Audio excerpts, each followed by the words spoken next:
85। ठीक है, इससे पहले के वीडियो लेक्चर में मैंने आधे पिंस एक्सप्लेन किए थे, अभी मैं आपको रिमेनिंग पिंस एक्सप्लेन करने वाली हूँ। मैं फिर से आपको एक बार पिन डायग्राम दिखाना चाहती हूँ 8085 की।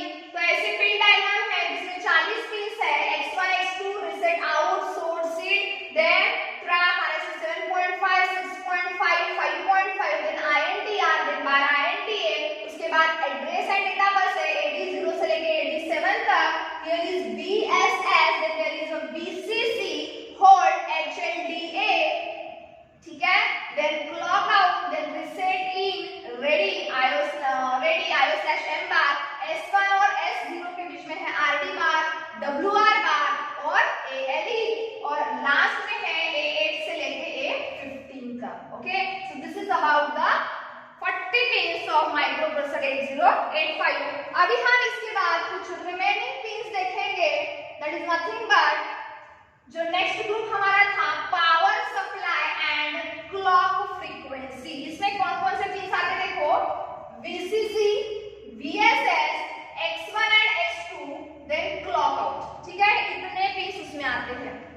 अब ध्यान दो कि जो VCC है ये क्या करता है, +5 वोल्ट पावर सप्लाई करता है, क्योंकि जब माइक्रो प्रोसेसर को आपको चलाना है, उसको ड्राइव करना है, तो उसको पावर लगेगा, है कि नहीं, तो +5 वोल्ट का पावर सप्लाई करता है ये VCC पिन। और जो VSS है, जहां पे पावर आया वहां पे आपको क्या देना पड़ेगा, ग्राउंड देना पड़ेगा। तो ग्राउंड रेफरेंस के लिए हम कौन सी पिन यूज करते हैं, VSS पिन यूज करते हैं। समझ में आया? ओके, नेक्स्ट इसके बाद दो पिन है X1 और X2, उसे हम बोलते हैं, देखो ये जो क्रिस्टल है उनकी फ्रीक्वेंसी 6 मेगाहर्ट्ज है, जो ये दो पिन्स के बीच में कनेक्ट की गई है। समझ में आया? एक क्रिस्टल है जिसकी फ्रीक्वेंसी क्या है, अब ये फ्रीक्वेंसी क्या है ये सब चीजें आप फिजिक्स में पढ़े हो, मैं यहाँ पे एक्सप्लोर नहीं करूंगी। ठीक है, तो जो फ्रीक्वेंसी है मतलब एक कितने फ्रीक्वेंसी के ऊपर ऑपरेट होता है ये क्रिस्टल, 6 मेगाहर्ट्ज के ऊपर, और ये जो क्रिस्टल है ये दो पिन्स के बीच में कनेक्टेड किया गया है। ओके, लेकिन ये दो पिन्स के बीच में कनेक्ट करने की वजह से ये जो फ्रीक्वेंसी है वो डिवाइड की गई है दो पिन्स में। अब डिवाइड करोगे मतलब डिवाइडेड बाय 2, तो 6 डिवाइडेड बाय 2 मतलब ये जो पिन्स है एक पिन 3 मेगाहर्ट्ज के ऊपर क्या होंगी, ऑपरेट होंगी। समझ में आया? क्लियर? ओके, अब नेक्स्ट है सीरियल के आउट मतलब clock out. This is the clock output signal used as a system clock for other services. सभी काम सिस्टम के अंदर टाइम पीरियड में होने चाहिए, इसीलिए वहां पे क्लॉक आउटपुट सिग्नल लगाया गया है, जिसकी वजह से सिस्टम के रिमेनिंग डिवाइसेस या फिर सर्विसेज ऑपरेट होते हैं। Fine, okay, next one is your externally initiated signal, मतलब जो पेरिफेरल डिवाइसेस है, पेरिफेरल डिवाइस मतलब इनपुट आउटपुट डिवाइस, वो जब माइक्रो प्रोसेसर को डिस्टर्ब करते हैं, मतलब माइक्रो प्रोसेसर का नॉर्मल फ्लो एग्जीक्यूशन क्या करते हैं, स्टॉप कर देते हैं, डिस्टर्ब करते हैं, उनको हम क्या बोलते हैं, एक्सटर्नली इनिशिएटेड सिग्नल। अब ये एक्सटर्नली इनिशिएटेड सिग्नल कौन कौन से, देखो यहाँ पे INTR मतलब interrupt request, RSA 7.5 6.5 5.5। Okay, next is your trap bar INTA, ready hold HLDA, reset in and reset out. ठीक है, ये सारे के सारे एक्सटर्नली इनिशिएटेड सिग्नल है। अभी हम इनको इन डिटेल देखेंगे। सबसे पहले देखेंगे INTR मतलब क्या है, that is nothing but interrupt request. ये क्या है बेटा, मास्केबल इंटरप्ट रिक्वेस्ट है। मास्केबल और नॉन मास्केबल के लिए मैं एक अलग लेक्चर आपको दूंगी, ठीक है, उसमें मैं आपको पूरे डिटेल में पढ़ाऊंगी। फाइन, अब देखो मास्केबल इंटरप्ट मतलब ऐसा इंटरप्ट जिसको आप अवॉइड कर सकते हो। ठीक है, मतलब जिसको आप पेंडिंग पे रख सकते हो। समझ में आया? तो ये जो है ये जनरल पर्पस इंटरप्ट है, इसकी प्रायोरिटी सबसे लो है। मतलब इंटरप्ट में भी क्या है, प्रायोरिटी है। मतलब जब आपको एग्जांपल बताऊंगी कि अगर मैं आपको पढ़ा रही हूँ और अगर पियून आता है नोटिस लेके तो उसको मैं पेंडिंग पे रख सकती हूँ, लेकिन अगर प्रिंसिपल सर आते हैं मुझे क्लास में कुछ नोटिस देने के लिए या फिर क्लास में कुछ इन्फॉर्मेशन बताने के लिए, तब मैं उनको पेंडिंग में नहीं रख सकती हूँ। I must have to provide the service for it. ठीक है, मुझे उनको सर्विस देनी पड़ेगी, मुझे उनके साथ बात करना पड़ेगा कि सर क्या प्रॉब्लम है, आपको कुछ बताना है क्या। ठीक है, लेकिन पियून को मैं पेंडिंग पे रख सकती हूँ। तो पियून जो है वो क्या है बेटा आपका INTR मतलब उसकी प्रायोरिटी लो है, उनको हम पेंडिंग पे रख सकते हैं। ठीक है, तो ऐसे इंटरप्ट को हम क्या बोलेंगे, INTR। ठीक है, तो ये क्या है, इंटरप्ट रिक्वेस्ट। ठीक है, मतलब हर एक चीज की क्या होती है, प्रायोरिटी होती है। कुछ इंटरप्ट को आप पेंडिंग पे रख सकते हो और कुछ इंटरप्ट को आपको तुरंत सर्विस देनी पड़ती है, तो हम देखेंगे। ठीक है, मेरा इंटेंशन ये नहीं है कि किसी का लोवेस्ट और हाईएस्ट प्रायोरिटी देना, मैं जस्ट एग्जांपल दे रही हूं। Fine, okay. नेक्स्ट देखो, when the interrupt signal is given on this line, the microprocessor executes the interrupt। मतलब जब उस लाइन के ऊपर इंटरप्ट सिग्नल आता है तो माइक्रो प्रोसेसर को उसको सर्विस देना जरूरी है। ठीक है, information from the interrupting devices. ठीक है, मतलब इंटरप्टिंग डिवाइस, जैसे कि किसने इंटरप्ट आया, ठीक है, जैसे प्यून आया, तो मुझे उसको एक्नॉलेजमेंट देना पड़ेगा कि हाँ भाई रुको, नहीं तो आ जाओ अंदर। ठीक है ना, कि मुझे पता चला है कि भाई आप आए हो, तो एक दो मिनट रुको, नहीं तो आप अंदर आ जाओ, तो मुझे उनको इशारे से एक्नॉलेजमेंट देना पड़ेगा, yes I knew that you came here. Fine, okay. So इस तरह से ये क्या है, INTR, interrupt request. Fine, next है आपके तीन इंटरप्ट, रिस्टार्ट इंटरप्ट बोलेंगे हम इसे। इनके तीन क्या बोलते हैं, वैल्यूज है, RST 7.5, 6.5 और 5.5। तो these are the vectored interrupts. आपको फिल इन द ब्लैंक्स में पूछेगा या फिर आपको क्वेश्चन आएगा, explain the vector interrupt in detail. ठीक है, तो वेक्टर इंटरप्ट में ये तीन लोग आते हैं, 7.5, 6.5 and 5.5। So they are the vector interrupts and transfer the program control to the specific memory location. ये रैंडम लोकेशन से एग्जीक्यूट नहीं होते, ये स्पेसिफिक मेमोरी लोकेशन से एग्जीक्यूट होती है। इनका एड्रेस कैसे कैलकुलेट करना है, इसके लिए मैं आपको अलग लेक्चर में बताऊंगी। ठीक है, okay. So they have the higher priority than that of the INTR। इसके पहले जो मैंने आपको एक INTR सिग्नल पढ़ाया, उससे भी ज्यादा प्रायोरिटी इन तीन लोगों को है, और इन तीन लोगों में अगर प्रायोरिटी हमें चेक करनी है तो सबसे ज्यादा प्रायोरिटी 7.5 की, then 6.5 and at last there is a 5.5। समझ में आया? नेक्स्ट हम देखेंगे RST 7.5 क्या है। So it is a restart interrupt signal used to interrupt the microprocessor. Microprocessor को इंटरप्ट करने के लिए इंटरप्ट सिग्नल यूज होता है। When a interrupt is recognized, जब ये इंटरप्ट क्या होता है, रिकॉग्नाइज होता है, next instruction is executed from the fixed location.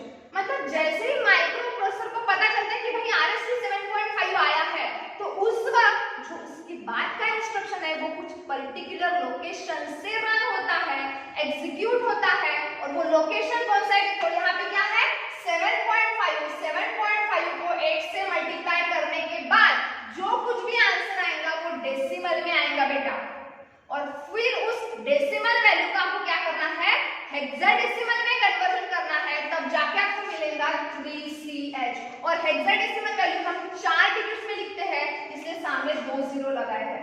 So 003CH। अब ये कन्वर्जन कैसे करना है, इसके लिए आप मेरे 11th के वीडियो लेक्चर देख सकते हो। फर्स्ट चैप्टर में मैंने बताया है number system and binary arithmetic, वहां पे मैंने कन्वर्जन बताया है कि डेसिमल नंबर सिस्टम को हेक्साडेसिमल में कैसे कन्वर्ट करते हैं। Okay, next it is a maskable interrupt, जो मैंने पहले बताया। Fine, clear? अब नेक्स्ट है देखो आपका ट्रैप। ये सबसे बड़ा इंटरप्ट है, मतलब इसकी प्रायोरिटी ये चारों से भी ज्यादा है। Okay, so this is used to interrupt the microprocessor, it has the highest priority among all interrupt. सभी इंटरप्ट में से हाईएस्ट प्रायोरिटी किसकी है, ट्रैप की है। फिल इन द ब्लैंक्स में क्वेश्चन आता है, this interrupt has the highest priority, तो उसमें 4 ऑप्शन रहेंगे, उसमें बराबर ट्रैप आ जाएगा। ठीक है, ओके।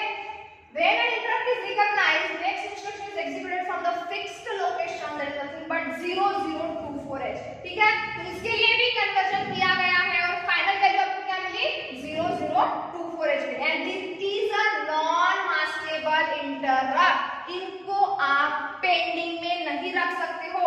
जैसे वो इंटरप्ट आता है, माइक्रोप्रोसेसर हाथ के काम छोड़ के सबसे पहले सर्विस उसको देता है। समझ में आया?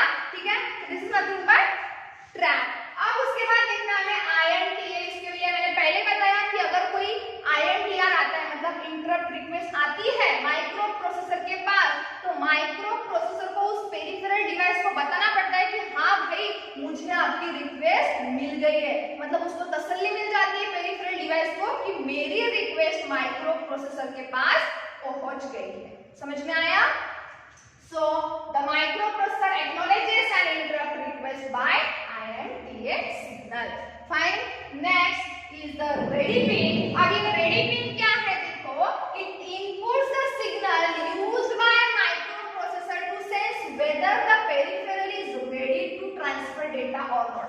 अब देखो, माइक्रोप्रोसेसर और इनपुट आउटपुट डिवाइस के बीच में डेटा ट्रांसफर होता है, लेकिन माइक्रो प्रोसेसर की स्पीड सबसे ज्यादा है और पेरिफेरल डिवाइस की स्पीड कम है।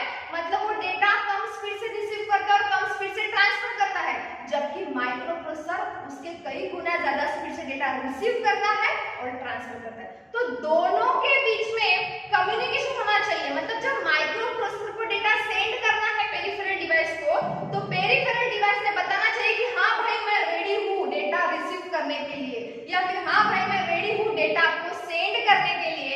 उस वक्त ही माइक्रो प्रोसेसर डेटा सेंड या फिर रिसीव करता है। समझ में आया? ओके।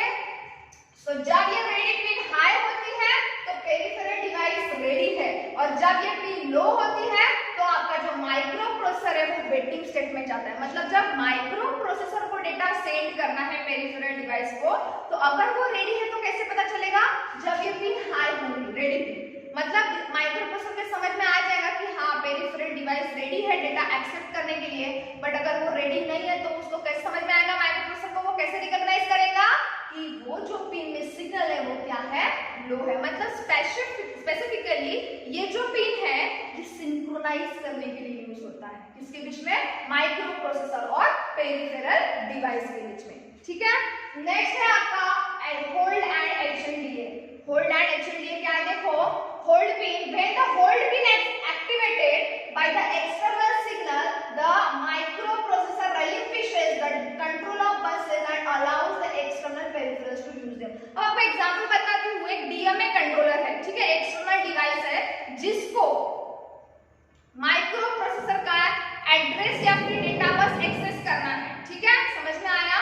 क्या बताया मैंने कि DMA है एक्सटर्नल डिवाइस जिसको माइक्रोप्रोसेसर का क्या करना है? एक तो एड्रेस बस या फिर डेटा बस एक्सेस करनी है, तो वो क्या करेगा? होल्ड सिग्नल एक्टिवेट करेगा कि भाई मुझे तेरी एड्रेस बस और डेटा बस उधार दे दो कुछ देर के लिए। ठीक है, तो जब होल्ड सिग्नल एक्टिवेट होगा तो माइक्रो प्रोसेसर क्या करेगा कि रेडी है अगर माइक्रो प्रोसेसर उसको देने के लिए, तो वो बोलेगा कि ठीक है भाई मैं देता हूँ, और उसके पास जो एड्रेस बस और डेटा बस का कंट्रोल है वो छोड़ देता है और किसी दूसरे को दे देता है। समझ में आया? ठीक है। सो processor regains the bus after removal of hold signal। मतलब जब वो होल्ड सिग्नल डीएक्टिवेट हो जाएगी या होल्ड सिग्नल के ऊपर जीरो वैल्यू आ जाएगी, तब माइक्रो प्रोसेसर समझेगा कि DMA का काम हो गया है तो मेरी बस मुझे लौटा दो। समझ में आया? ओके। नेक्स्ट है HLDA, that is nothing but hold acknowledge. This is a hold acknowledge indicates that hold request has been received and that the microprocessor will relinquish the control of buses। ठीक है, मतलब जैसे ही hold signal external device देता है तो microprocessor receive करेगा, लेकिन उस डिवाइस को कैसे पता चलेगा कि माइक्रोप्रोसेसर को मेरी रिक्वेस्ट मिली है या नहीं मिली है?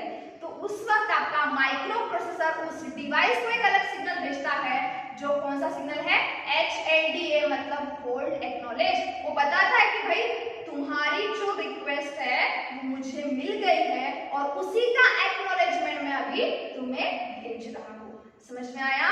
Okay, getting my point? Next is your reset in and reset out. ये दो पिन्स है। सो रीसेट इन मतलब when the signal on this pin goes low, जब इस पिन के ऊपर सिग्नल लो होती है तभी एक्टिवेट होता है, क्योंकि इसके ऊपर बेटा बार है, बार रीसेट इन है, और जिसके ऊपर बार है वो कब एक्टिवेट होगा?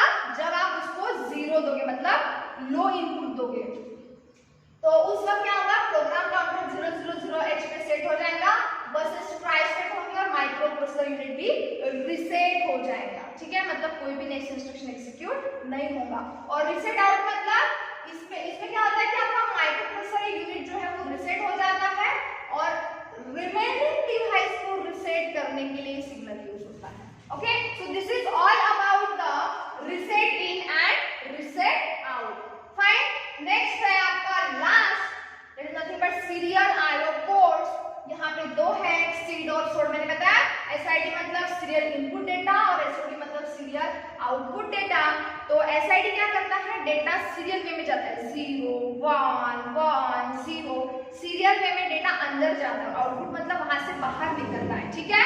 Okay, next, so a single bit can be serially inputted through the SID and a bit can be outputted through the SOD। लेकिन ये जो SOD है वो सेम इंस्ट्रक्शन के अकॉर्डिंग सेट या रीसेट होता है। अब फिर से आपको क्वेश्चन आया होगा कि भाई ये सिम क्या है, मोबाइल का सिम नहीं है, ये ALP का इंस्ट्रक्शन है 8085 का, वो भी मैं आपको नेक्स्ट चैप्टर में क्लियर करूंगी। If you really like this video then don't forget to like this video and share this video, and to get the notification of new videos please subscribe our channel of Advocate Yadav Rao Bhute Mahavidyalaya. Thank you so much for watching this video.